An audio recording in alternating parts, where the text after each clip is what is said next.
পাকিস্তানের সাধারণ নির্বাচনে ভোট গ্রহণ শেষ হয়েছে গত ৮ ফেব্রুয়ারি। এরপর ৩ দিন পেরোতে চললেও এখনও সব আসনের ফলাফল ঘোষণা হয়নি।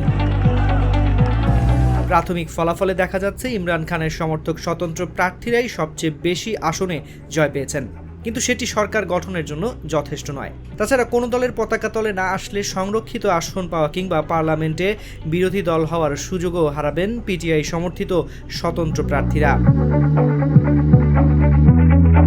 এই অবস্থায় অন্য কোনো নিবন্ধিত রাজনৈতিক দলে যোগ দেওয়া ছাড়া কার্যত আর কোনো পথ খোলা নেই ইমরানপন্থী এসব প্রার্থীর।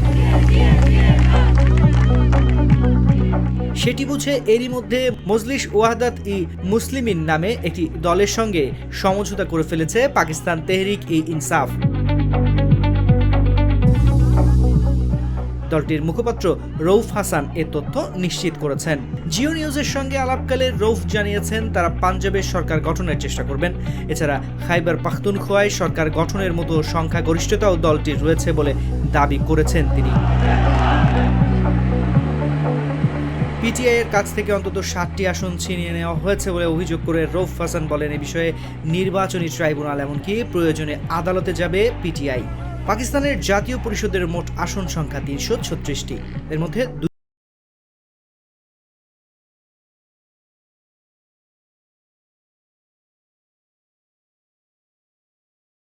আসনের নির্বাচন স্থগিত হয়। মোট ২৬৫ আসনের ফলাফলের উপর নির্ভর করতে হচ্ছে দলগুলোকে।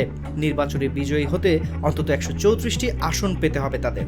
ভোট হওয়া ২৬৫ আসনের মধ্যে ইমরান খান সমর্থিত স্বতন্ত্র প্রার্থীরা সবচেয়ে বেশি আসন পেয়ে এগিয়ে রয়েছেন।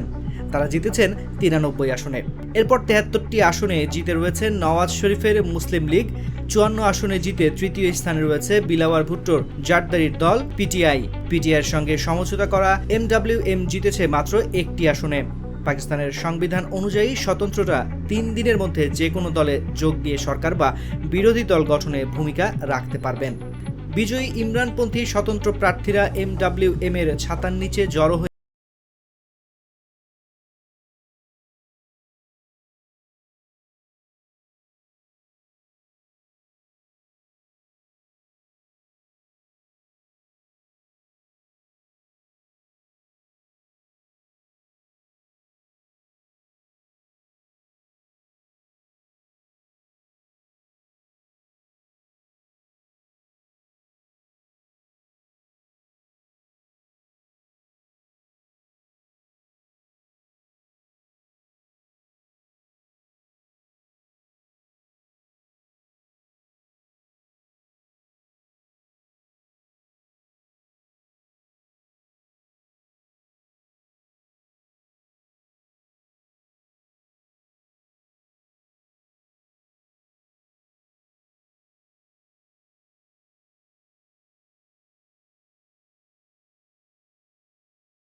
করিম চাচা, আপনার প্রিয় মানুষদের কখনো বিপদে ফেলতে চাইবেন না স্যার। তাহলে আমাদের বিপদে রাখা কি ঠিক হচ্ছে?